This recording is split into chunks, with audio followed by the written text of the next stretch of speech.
Everyone, welcome to ఆశ్రిత collections and blogs. అందరూ ఎలా ఉన్నారు? నేనైతే చాలా చాలా బాగున్నాను.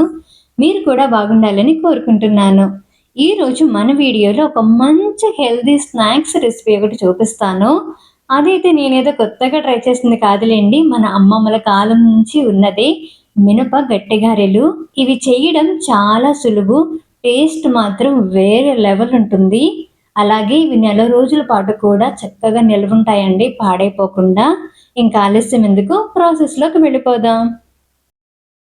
ఈ గారెల కోసం నేనైతే 1/2 కిలో పొట్టు మినపప్పుని నానబెట్టుకున్నాను. ఈ పప్పు అనేది మనకు 6 నుంచి 7 గంటల పాటైనా నానాలండి. అప్పుడే మనకి చాలా బాగుంటాయి గారెలు అనేది. ఈ విధంగా నానబెట్టుకున్న పొట్టు మినపప్పుని కడిగి శుభ్రం చేసుకోండి. ఇలా జల్లెడ గరిటెలోకి ఆ నీరంతా పోయేటట్టు కాసేపు వార్చి దీన్ని కాటన్ క్లాత్ మీద కానీ లేదా ఏదైనా టవల్ మీద వేసి ఆరబెట్టుకోవాలి. ఎండలో ఆరబెట్టవలసిన అవసరం అయితే లేదు. బయట కానీ లేదా ఫ్యాన్ గాలి కింద పెట్టినా కానీ మనకి ఇది ఈజీగా ఆరిపోతాయి. అలాగే దీనిలో వేయడం కోసం నేను ఒక పిడికెడంతా పెసరపప్పుని కూడా నానబెట్టుకున్నాను.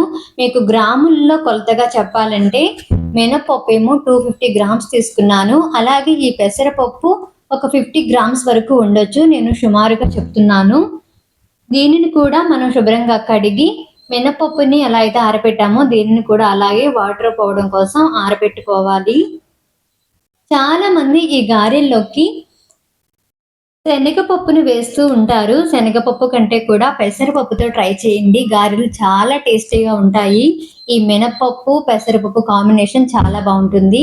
ఇది ఆరేలోపు మనకి దీనిలోకి కావలసిన అల్లం పచ్చిమిర్చి పేస్ట్ అయితే ప్రిపేర్ చేసుకుందాము. ఇక్కడ నేను 5 పచ్చిమిరపకాయలు, అలాగే 1 ఇంచు వరకు పైనే అల్లం, కొద్దిగా కరివేపాకు, ఒక 1/2 టేబుల్ స్పూన్ వరకు జీలకర్ర తీసుకొని దీన్ని కోర్సుగా మిక్సీ పట్టుకున్నాను. ఈలోపు మనకి పప్పు అయితే ఆరిపోతుంది. ఈ పప్పుని 4 భాగాలుగా విభజించుకొని 3 భాగాల పప్పును మాత్రమే మనం మిక్సీ పట్టుకోవాలి. ఈ పప్పులోనే మనకి రుచికి సరిపడినంత ఉప్పు కూడా వేయాలి.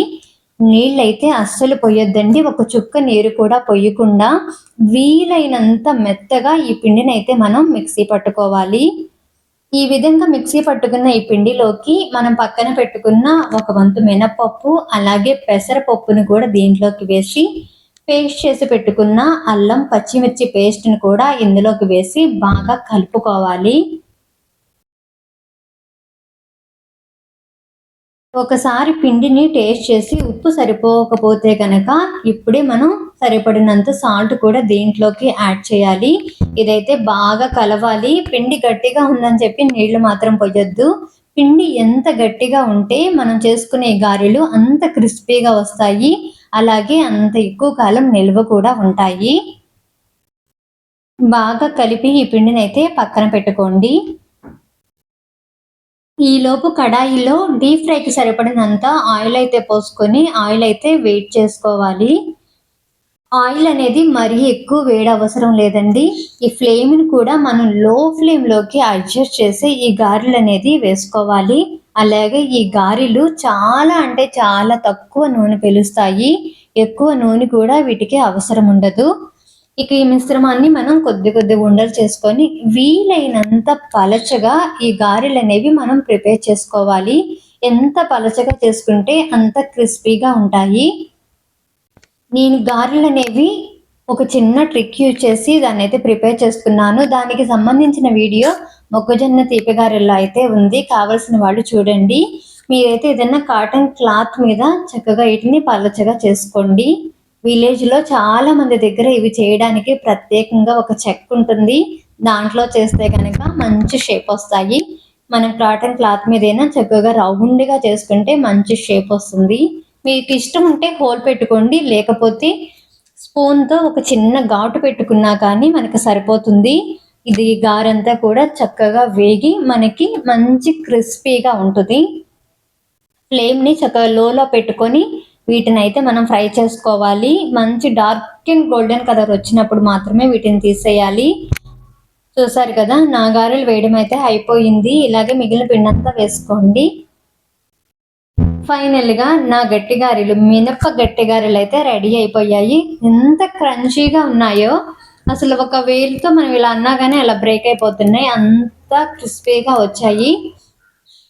వీడియో మీకెలా అనిపించిందో కామెంట్ చేయండి. వీడియో నచ్చితే గనక తప్పకుండా లైక్ చేయండి. ఇప్పటి వరకు మీరు గనక మినపగట్టె గారెలు తినకపోతే తప్పకుండా ట్రై చేయండి. మీలో ఎవరైనా నా ఛానల్ గనక ఫస్ట్ టైం చూస్తుంటే ప్లీజ్ అండి సబ్స్క్రైబ్ చేసుకోండి, సపోర్ట్ చేయండి.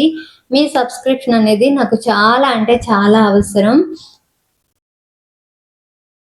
Thanks for watching. Bye bye. ఉంటాను మరి.